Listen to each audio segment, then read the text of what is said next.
Hello everyone. The national chairperson of the African National Congress, Gwede Mantashe, can't accept the defeat.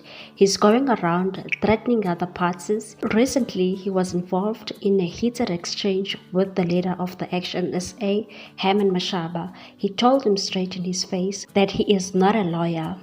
Shame, man, he is a wounded soul. The reality is kicking in now.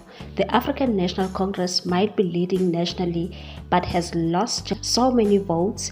He took a jab at the Umkhonto we Sizwe party also and said the MK party is a party that is associated with tribalism. He said that if the impact in KwaZulu-Natal, it reflects something different.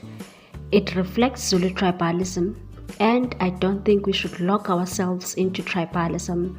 Tribalism is a backward form of politics. It is having its time frame, it disappears. So if that is the factor, what's your take on this one, people? Thanks for watching. Please subscribe for more news.